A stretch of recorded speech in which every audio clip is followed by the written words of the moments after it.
Hello, this is Nicholas from Silicon Chip Publications, and I'd just like to go over our latest issue of Silicon Chip Magazine, November 2025, and talk a little bit about what's in the magazine. Here we have the cover, and featured on the cover are humanoid robots, RP2350B computer, and the digital preamplifier. Now, the digital preamplifier started in the October issue, and I have previously talked about that in detail in another video. I also recently spoke about the RP2350B computer in a preview video. So let's have a look at what else is in the magazine. Here's the contents page. As well as the articles on the cover, we have the start of a new series on power electronics, which is an educational series intended to be understandable by most readers, but it does get into a little bit of mathematics and a little bit of the engineering side of power electronics. Then we have a review of slightly larger organic LED displays. We use these quite a bit in our projects, but there are some larger ones we haven't used, so that review is about them. We have an article on an old oscilloscope, the Telequipment D52, which has some interesting features such as a cathode ray tube with different phosphors that respond on different time scales, and you can use filters to filter out certain phosphors, so you can essentially choose how fast you want the screen on the oscilloscope to respond. Then we have the RP2350B computer I've already discussed, project on a power rail probe, which ties into the power electronics article, and that's a device that's useful for looking at noise and harmonics and switching artifacts on power rails in devices and on the outputs of power supplies. We have the digital preamp part 2, which I've already talked about, but I'll look at quickly again. And we have an overcurrent protector, which is a very, very simple circuit that can do something like if a drill is pulling too much current, it can shut it down or sound an alarm. So let's have a look at the first article. This is on humanoid robots, and it's kind of an overview of the current technology, which is progressing rapidly. And all of these are real robots in various stages of development. And we also have information on the motors and so on that are used in them, the actuators, the control algorithms, the skin, how AI is used to control robots. And this is a two-part article. This is the last page, and it continues in the second half that will be in the December issue. So it's a general article that has some scientific basis, but also would just be interesting to read about the kind of robots that are being made now. And then if we move on, this is the RP2350B computer that I've talked about previously. This is a board that you can buy basically pre-assembled. It has a Raspberry Pi dual-core processor chip on it, and you can put it in a case or not. You can just use it with feet on a desk, and it's a little computer that you can program in BASIC and can do various things, including play games. There are a couple of games there that you can download for it, but it's mainly intended to be a device for learning how to program or for controlling other devices through the GPIO pins here, which can be used as digital inputs, digital outputs, PWM control, and analog inputs to read voltages as well. It has HDMI video output powered by USB-C supply. It has a stereo decent quality audio output, and it also supports USB keyboards, mice, and some game controllers. So moving on now to the Power Rail Pro, this is a project that we haven't looked at in detail before, and it's conceptually a very simple thing where you basically just want to remove the DC offset from a supply rail and look at the AC swing on it. Now, obviously, a lot of oscilloscopes have an AC mode, but there are reasons why it doesn't work very well on a power supply. One of the reasons is that it actually cuts out a lot of the lower frequencies. So this device is not AC coupled, it's DC coupled. It does go down to, you can see all of the different frequency components on the supply rail while removing the DC offset. It essentially shifts it down to 0 volts, so you can look at it properly. And that sounds very simple. Well, you could think, well, you just need an op amp, but actually you need a bit more than that, because the op amp won't have the bandwidth to pass the signal without affecting it. So what you effectively do is you have two signal paths, one that bypasses the op amp and goes through a capacitor, which you can see here in the circuit, straight from the input to the output through a capacitor and resistor. And obviously that's not going to give you the whole signal, that's going to only give you the high frequencies. So there's another part here that does use op amps and an inductor and some other parts that gives you the low frequencies, and they're combined here through these two 10 ohm resistors to the output. And you can see on this first page here, it shows you the frequency response. Well, the frequency response, that's if you just used a passive LC filter.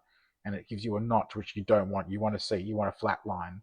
So this actually has an essentially flat bandwidth.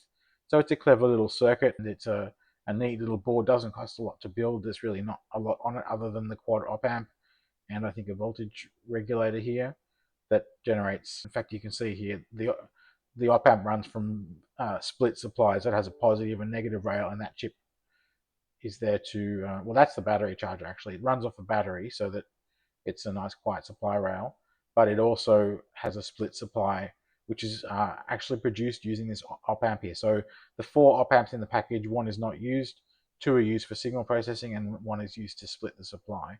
So a clever little circuit, a useful device. Let's move on to the next one.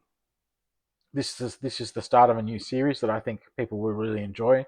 Andrew Levito has written series for us before.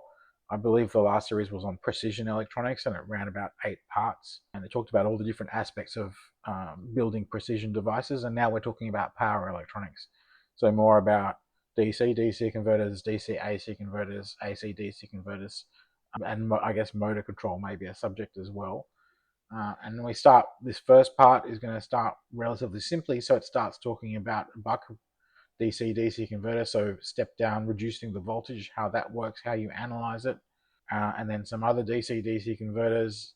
We have buck boost, chook, SEPIC, and the different configurations and the different properties of those, some of the mathematics behind them.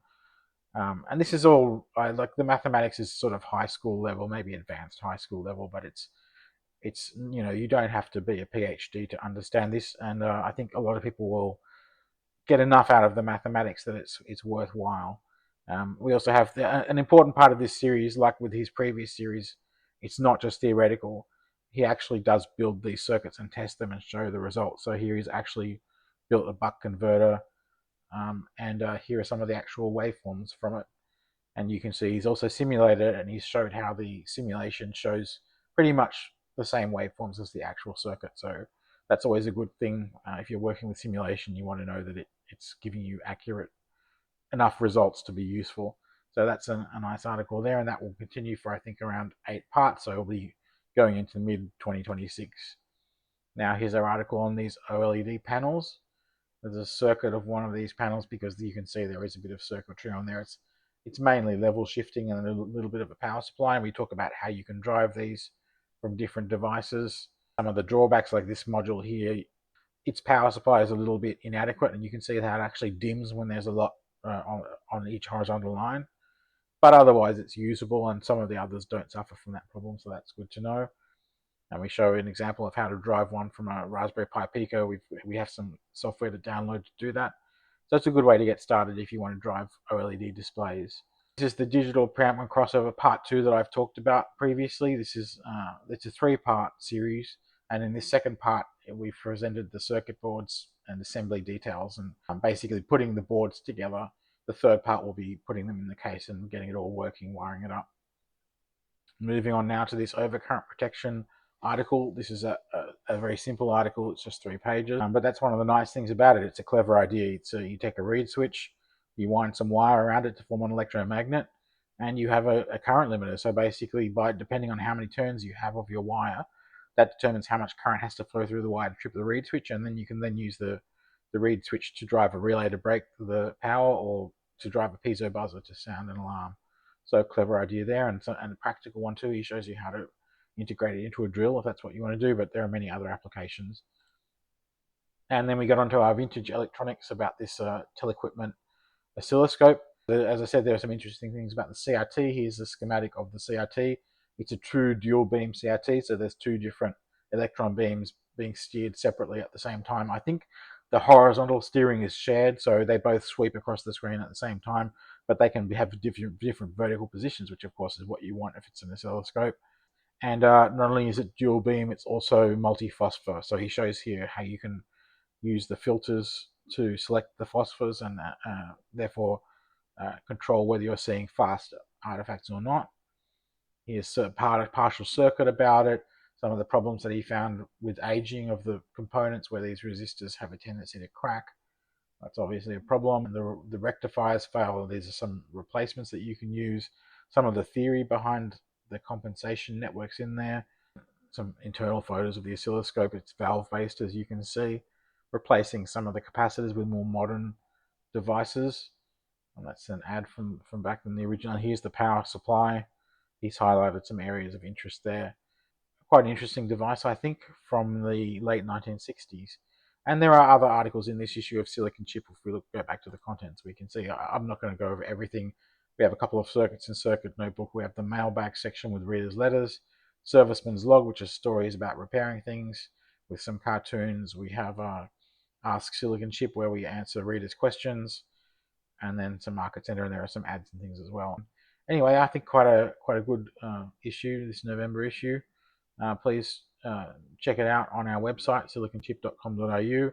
If you're in Australia or New Zealand, you can find it in the newsagents. We also offer subscriptions, and you can also get it as a PDF from our website. You can subscribe to the PDF edition or even the printed version, even if you're overseas. We do support that. It's a bit more expensive because of postage, but you can get a 6, 12, or 24-month subscription to the magazine, which comes out every month. Thanks for listening. I hope you enjoyed